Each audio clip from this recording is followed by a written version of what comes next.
Quero apresentar outra voz para informar sobre a visão libanesa dos acontecimentos. Agora, contamos com Ângelo Vora, colunista de temas internacionais da revista Foreign Policy. Ângelo, o presidente libanês hoje, Joseph Aoun, disse que não há outra opção a não ser negociações com Israel. Estamos buscando manter a paz civil e a estabilidade interna no Líbano e evitar uma guerra civil que ameaçaria a sobrevivência do país. Ao que ele se refere aqui? Sobre preocupações com guerra civil, quão real é essa ameaça atualmente? O Líbano enfrenta um dilema. Não quer ser bombardeado por Israel, mas deseja o Hezbollah desarmado e não encontra solução para isso. O Líbano não quer que Israel faça esse trabalho por ele e, mesmo assim, se encontra em uma posição muito difícil aqui.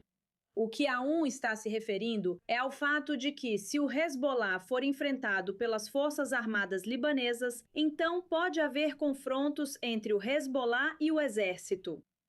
Mas também entre a comunidade xiita em geral e outras comunidades, porque o Hezbollah continua tendo muito apoio dentro da comunidade xiita. E o fato de que Israel bombardeou principalmente o sul do Líbano, que é dominado pelos xiitas, já criou uma divisão, tensões entre as pessoas. E os xiitas, claro, esperam que o resto dos seus compatriotas fique ao lado deles e não de Israel. Então, de certa forma, se me permite dizer, Israel tem um papel nisso. E especialistas com quem estamos conversando, observadores com quem estamos falando no local, com quem eu estou conversando, dizem que a paciência é recomendada. Israel enfraqueceu o Hezbollah, mas talvez bombardear e depois ameaçar bombardear Beirute possa se voltar contra seus próprios interesses.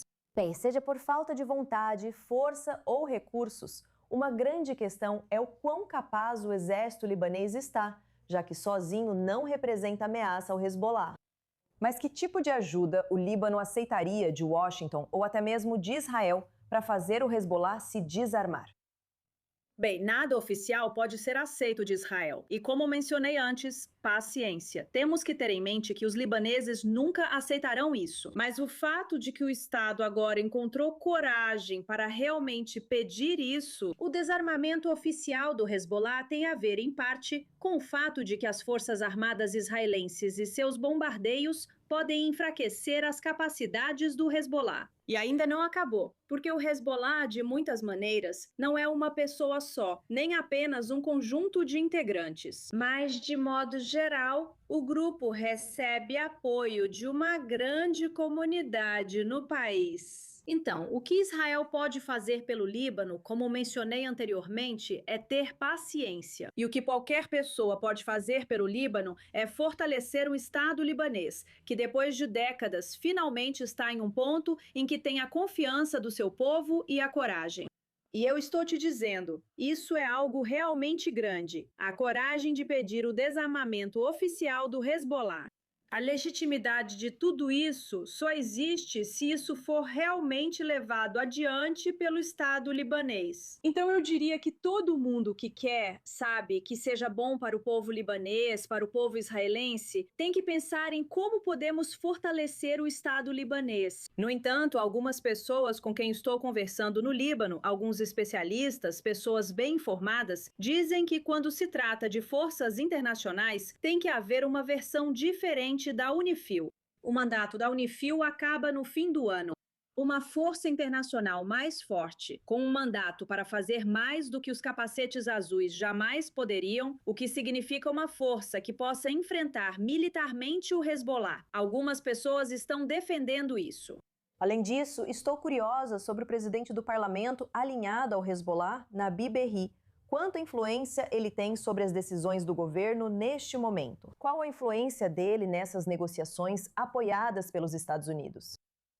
Bem, ele é fundamental para tudo isso, né? Porque ele é um dos principais líderes xiitas, é o Hezbollah. Nasrullah Nasrallah foi morto em um ataque israelense. E então os xiitas lá ficam basicamente com Berri, que também já é bem idoso. E você sabe, no movimento Amal há tensões. Mas, dito isso, ele é bastante fundamental para como os xiitas no país vão reagir. BR, neste momento, ainda não chegou ao ponto de poder enfrentar o Hezbollah. Na minha análise, o cálculo dele é que o Irã sobreviveu. Se o Irã sobreviveu, o grupo dele também sobreviveu. Com esses grupos, não se trata de vencer a guerra, mas de que, se 10, 20, 50 ou 100 deles sobreviverem, ainda vão dizer: nós sobrevivemos. O cálculo de Berri é que o Hezbollah sobreviveu a esse confronto com Israel e que ele vai continuar ao lado do Hezbollah.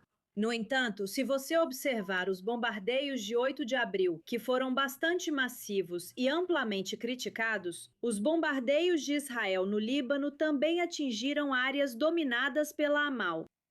O que isso significou foi, e eu escrevi sobre isso na Foreign Policy, que Berri meio que conteve sua oposição às conversas entre Líbano e Israel. Isso não quer dizer que ele apoia as conversas, mas se conteve ao perceber que poderia virar alvo.